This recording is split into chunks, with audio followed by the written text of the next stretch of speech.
The challenge. The hall was filled with golden lights, soft velvet curtains, and the quiet hum of a grand piano waiting to be played. It was one of those evenings where the world of music gathered to celebrate talent. Famous names filled the seats. The air carried the weight of expectations, of pride, and of judgment. People whispered about the performers lined up for the night, each one carrying years of training, skill, and recognition. Among those names was one that made many laugh quietly: Keanu Reeves. To most, Keanu was an actor, not a pianist. The moment his name was announced, a wave of surprise moved through the crowd. Some raised their eyebrows, others smirked, and a few even whispered cruel words. They thought it was a joke. After all, why would an actor step into a hall filled with the finest musicians of the world? Seated in the front row was a world-renowned pianist, a man celebrated for his flawless technique and his proud, often arrogant view of music. He leaned toward his friend and muttered, "This will be amusing." Those around him laughed. Keanu walked to the piano slowly, not rushing, not trying to prove anything with his steps. He was calm, but the audience could feel the tension inside him. He wore no grand outfit, no glittering suit, just a simple black jacket and a quiet expression. The stage lights touched his face, showing not fear, but a deep stillness, the kind that often comes only from pain and resilience. His hands hovered above the keys, not touching them yet, as if he was listening to the silence first. The whispers grew louder. People said he would embarrass himself. Some even turned away, ready to dismiss him before he began. But Keanu did not move for a long moment. Instead, he closed his eyes. And in that silence, the crowd became restless. Someone chuckled in the back. The famous pianist shook his head and crossed his arms, a smug smile on his face. "He's stalling," he whispered. But what the audience did not know was that Keanu was not nervous. He was remembering. He was going back to a time that shaped him, a time when music had been more than sound, when it had been a lifeline. Then, with a gentle breath, Keanu placed his fingers on the keys. The first note rang out, soft but clear, and the hall fell, silent. There was something in that single note that made people pause. It was not the note of a beginner, nor the clumsy strike of someone pretending. It was precise, weighted with emotion, and it carried something no technical perfection could replace: truth. As his hands began to move, the melody unfolded slowly, almost painfully, like a story of loss, of grief, of resilience. The arrogant pianist who had mocked him straightened in his seat, his smug smile fading. He leaned forward, his eyes narrowing, trying to understand what he was hearing. The music was not perfect in the classical sense. Some notes were heavy, some pauses longer than expected, but in those imperfections lay a depth that perfection could never reach. Keanu was not playing for applause. He was playing for something beyond recognition. He was playing for memories of love and loss, for nights of loneliness, for a lifetime of carrying quiet pain and choosing kindness despite it. The audience listened. Some felt their eyes sting with tears, though they did not know why. They were hearing not just music, but a man's soul. Every note carried a story that words could never express. The whispers stopped. The laughter disappeared. And even the famous pianist who had mocked him was silent now, staring at the stage as if the ground beneath him had shifted. As the final notes lingered in the air, Keanu lifted his hands slowly, letting the silence return. No one clapped at first, not because they did not want to, but because they were stunned, unsure if applause was enough for what they had just witnessed. The hall was still, filled with unspoken emotion, as if everyone was holding their breath. Then, somewhere in the back, a single person began to clap. It was soft, respectful. Another followed. Soon the entire hall was filled with applause, not the loud, careless kind, but the kind that rises from the heart when words are too small. Keanu stood, bowed his head slightly, and left the stage without a word. He did not need to speak.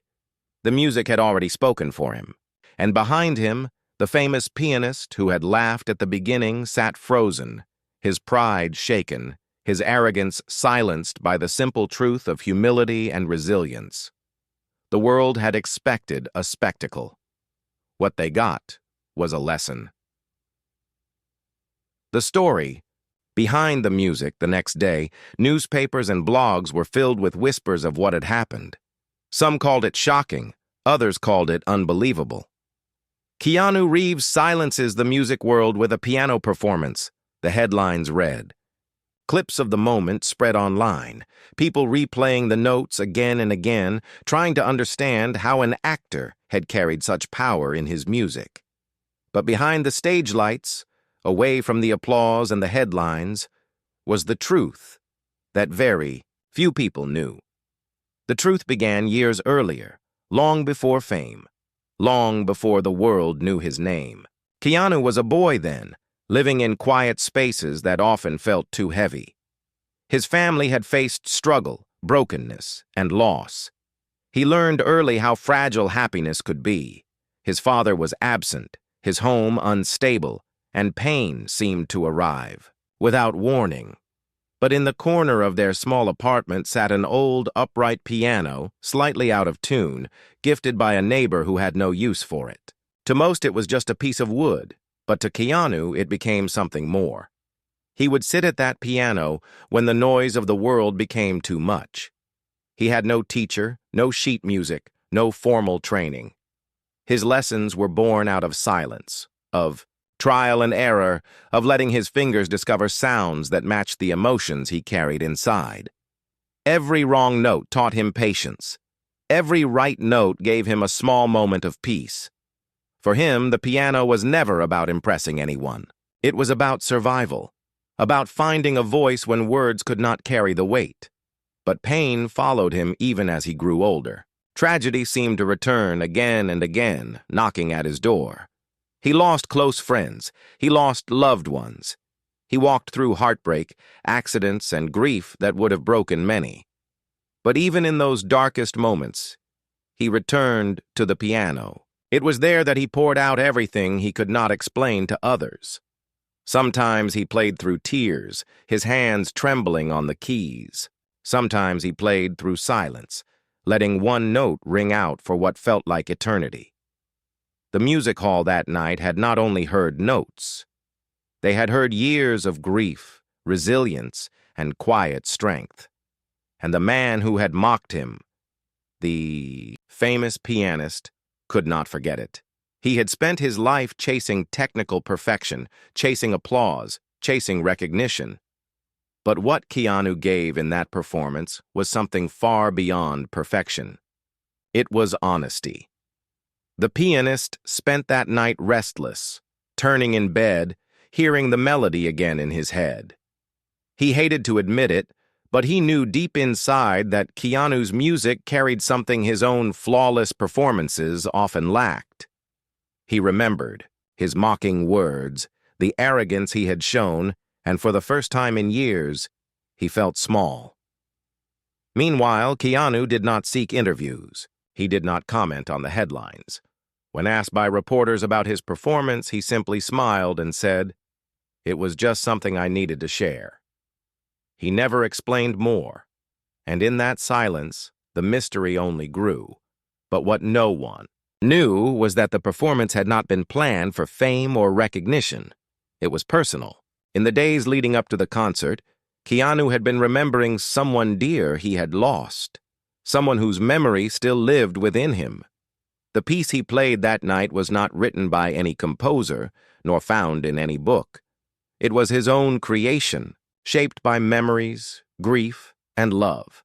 And somewhere deep inside, he knew that performance was more than just a song. It was a message, a reminder that kindness, humility, and resilience are not built in the spotlight, but in the quiet struggles of life. But the world was not done testing him, because while one performance had silenced laughter, It also stirred envy. Not everyone in that hall had been moved with humility. Some were angered that an outsider, an actor, could command such respect in their sacred world of music. And one of them, a powerful critic with a sharp pen and sharper pride, was already planning to challenge everything Keanu had shown. The stage of his life was not closing. It was only just opening. The critics' challenge, the performance had ended, but the echo of Keanu's music still lingered in hearts across the world. People argued, debated, and celebrated, yet one voice rose above the others, not in praise, but in defiance. It came from a critic whose words shaped reputations and destroyed careers.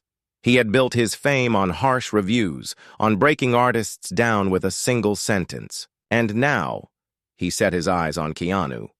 That was not music, the critic wrote in a leading journal. That was a clumsy attempt to manipulate emotions by a man who does not belong on a stage. He is an actor playing a role, not an artist. The world is blinded by his fame, not his talent. The article spread quickly. Those who had felt tears during the performance were shaken. How could something that touched them so deeply be dismissed so easily? Some began to doubt themselves. Others defended Keanu fiercely.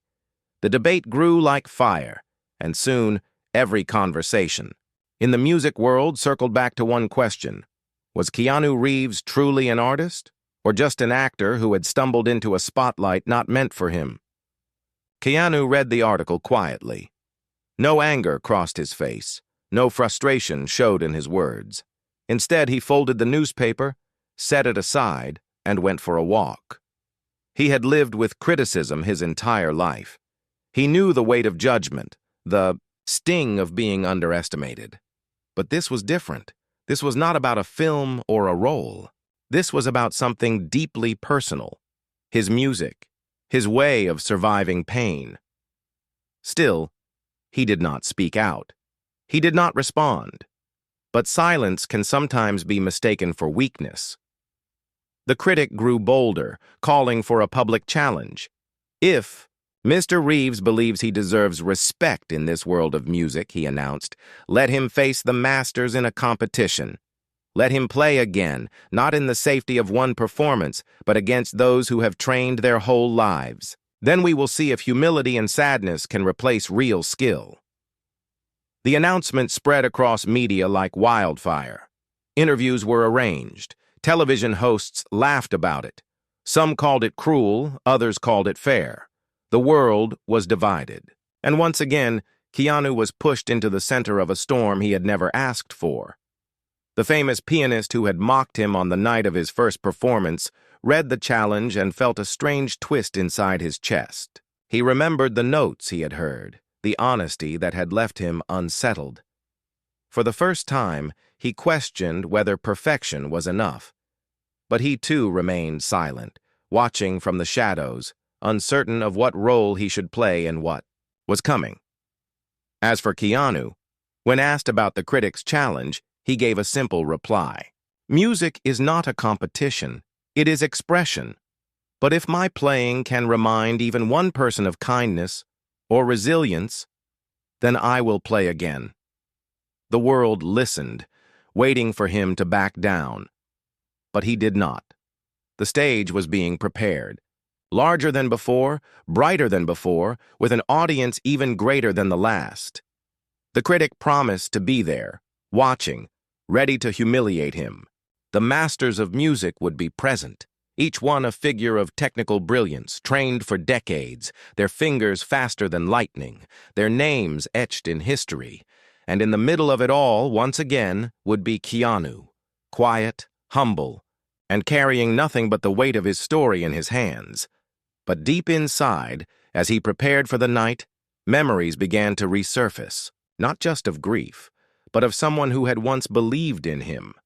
Someone who had told him long ago that music was not about skill or fame, but about heart.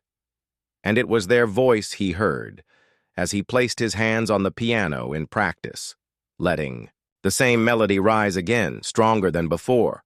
The night of the challenge was approaching. The world wanted to see him fail. but fate had something else waiting. The night of the challenge, the hall was unlike anything Keanu had faced before. Thousands of eyes watched from the velvet seats, but this time the silence was heavier, sharper, filled not with curiosity, but with expectation of failure. Banners of the event were displayed outside, a night of masters. On stage stood 5 of the world's greatest pianists, their names carved into history, their reputations untouchable. In the center of it all, seated with arms folded and a satisfied smirk, was the critic who had called for this night. He had arranged everything with precision. The masters would play one after another, dazzling the audience with their flawless skill. And at the end, Keanu Reeves would take the stage, exposed before the world, with no escape. The critic believed that against perfection, honesty would collapse. The lights dimmed. The first pianist walked forward, bowed, and began to play. His fingers moved like water, every note flowing with speed and brilliance. The audience clapped, thunderously. The second followed, her performance sharp and controlled, like crystal breaking in light. Applause shook the hall. Each master after that displayed skill beyond imagination. Fast runs, impossible chords, flawless precision. It was breathtaking, overwhelming, and intimidating. By the time the 5th pianist finished, the audience was on its feet. Applause thundered like a storm. The critic leaned back in his seat, his smirk wider now. He turned his eyes toward Keanu, seated quietly in the shadows, waiting. "This is where it ends," he whispered to himself. Keanu stood. His steps were slow, steady, not rushed. There was no showmanship in his walk, no dramatic bow, no attempt to impress. He simply nodded to the audience, then sat at the piano. The applause faded into silence, but it was not a respectful silence. It was heavy with doubt, with judgment, with a hunger to see him fail. Keanu placed his hands on the keys, then paused. He closed his eyes, and for a moment, the entire hall seemed to hold its breath. The critic leaned forward, ready to strike with his words the moment a mistake was made. Then came the first note. It was soft, gentle, almost fragile. It did not race across the keys like the masters before him. Instead, it lingered, like a voice that trembled with memory. The audience frowned. This was no competition piece. There was no speed, no fireworks. It was too slow, too quiet. Some shifted in their seats impatiently. But as the melody unfolded, something strange began to happen. The notes grew heavier, carrying a weight unseen in the technical brilliance of the masters. It was as if each sound carried a memory, each pause a scar, each chord a story. The melody rose like a whisper, then broke like a heart. It did not dazzle the ears. It pierced the soul.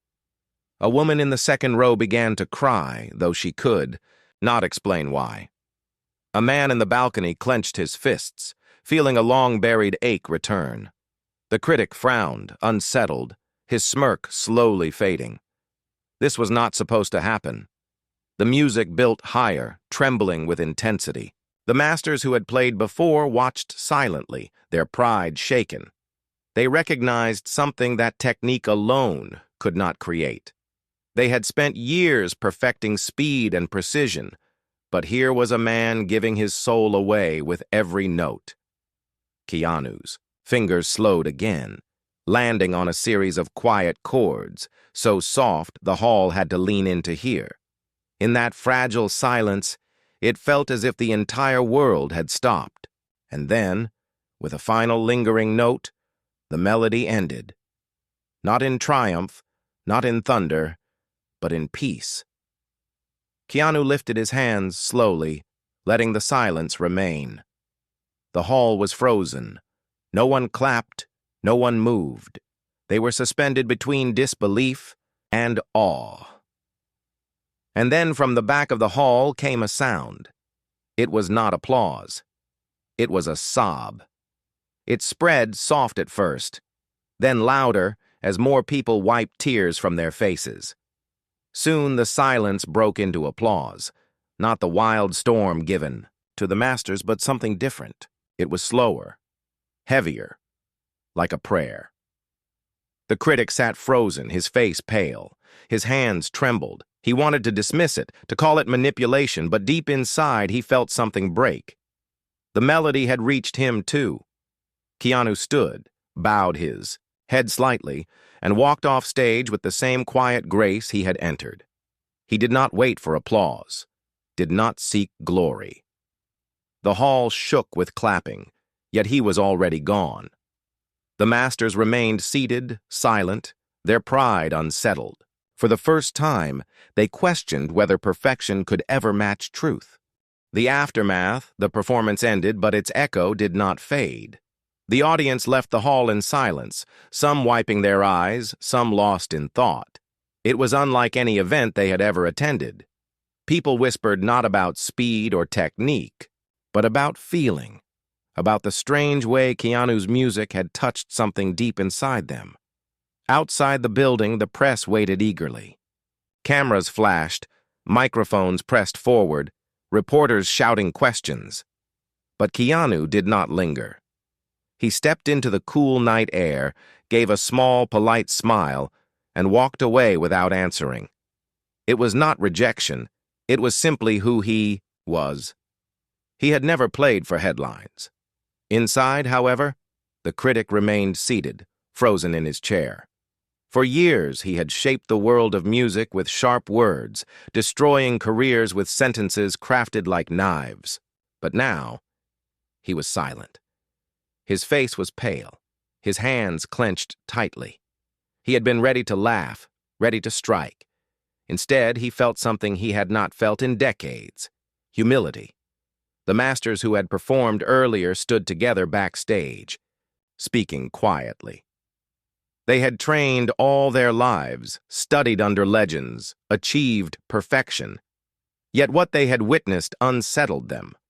One of them, a pianist known for his flawless speed, finally whispered, "I could not play what he played. Not because of skill, but because I have not lived what he has lived." The others nodded. They understood. Meanwhile, in homes across the world, people replayed the video of Keanu's performance. Social media flooded with clips, not cut with jokes or edits, but raw recordings of the night. Comments filled the screen. "I don't know why I'm crying. This is the most human music I've ever heard. He reminded me of my mother. This is not just music. This is truth." Yet, while the world praised him, Keanu remained quiet. He went about his life with the same humility as before. He gave no interviews, no statements. When asked about the critic, he shook his head gently and said, "I don't hold anything against him. We all hear differently. Sometimes pain is the only language we share." Those words reached further than he imagined. The critic, once untouchable, found himself drowning in reflection. He had built walls of arrogance, pretending that art was about perfection, about technique, about power. But in that hall, those walls had cracked. He could not sleep. He replayed the melody again and again in his mind, each time feeling the truth he had tried to deny. A week later, the critic wrote an article, unlike anything he had written before. "For years," he began, "I believed music was about mastery, about the flawless execution of sound. I mocked a man who carried no training, no title, no place among us. But I was wrong. What I witnessed was not the performance of an actor. It was the voice of a soul. And for the first time in my life, I understand that art is not about perfection. It is about humanity." The article spread as quickly as his criticism had before. People were stunned. The critic, known for his merciless pride, had humbled himself. And at the center of it all stood Keanu, still silent, still humble, never claiming victory. But not everyone was at peace. Some in the music world felt threatened. They whispered in secret, "If one man, untrained, could change the world's view of art, then what would happen to their centuries of tradition? What would happen to the gates they had built to keep outsiders away? The storm was not over. It was only shifting. For Keanu, though, life carried on quietly. He visited small cafes, spoke to strangers with kindness, helped without seeking thanks.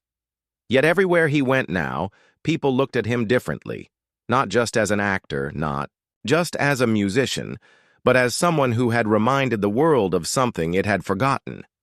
Still, deep inside him, there was no pride, only memory. The melody he had played was not about fame or recognition. It was about someone he had loved and lost, about nights of grief and mornings of resilience. That was the secret no one knew. But fate has a way of revealing truths. And soon the world would learn the story behind the song and the person who had inspired it. The hidden story the world continued to debate. Some called Keanu's performance a miracle, others called it a disruption. But one question remained unanswered, whispered in interviews and written in articles. Why did the music feel so personal? The answer came quietly, not through Keanu himself, but through those who had walked with him in his darkest days, years ago. Before fame, before the headlines, Keanu had known love that was both beautiful and tragic. He and his partner had once dreamed of a life filled with family, of laughter in small rooms, of quiet mornings filled with light. But tragedy struck suddenly, cruelly. He lost both his partner and the child they had been expecting. The grief was unbearable, a wound too deep for words. For months he lived in silence, moving through the world like a shadow. It was during those nights that he returned to the piano. The same old piano from his youth, scratched and uneven, became his only companion. The melody that the world had heard was not composed in triumph. It was composed in grief, in the empty space left by love that had been taken too soon. Every note was a memory. Every pause was a heartbeat that no longer existed. When people listened that night in the hall, they had not just heard music. They had felt loss, because the melody carried the weight of a man who had suffered deeply but still chose kindness, still chose humility. That was why the critics' arrogance crumbled, why strangers cried, why even the masters questioned their own art. The music was not perfect, but it was human. The story spread slowly, not as gossip, but as whispers of truth. People who had lost someone they loved found themselves listening to the melody again and again, feeling less alone. Parents who had buried children, lovers who had said goodbye too soon, strangers carrying unseen grief, all of them heard their own pain in his notes. It was as if Keanu had given them a voice. When asked about it, he never spoke in detail. He only said, "Music saved me when words could not." And with that, he let silence carry the rest. The critic, once the harshest voice in the music world, became his quiet defender. He attended interviews not to glorify himself, but to admit his mistake and remind others of what art truly meant. "We chase perfection," he said, "but perfection without soul is empty." That night, Keanu showed us what we had forgotten. The masters, too, changed. They began to play differently, not just faster, not just with precision, but with honesty. Some even admitted that his performance had reminded them why they began playing in the first place, before fame, before pride. As for Keanu, he returned often to small places, cafes, shelters, hospitals, sitting at worn-out pianos and playing. The same melody for those who needed it most. There was no stage, no spotlight, no applause. Just the quiet sound of notes filling rooms where people carried silent burdens. He never called himself a pianist. He never claimed victory over critics or masters. He simply lived as he always had, with humility, kindness, and resilience, and so the story that began with laughter at his expense ended with silence turned into respect, with mockery turned into awe, and with pain turned into a gift for the world. Because sometimes, The most powerful music does not come from training, but from the heart of someone who has lived through storms and still chooses to be gentle.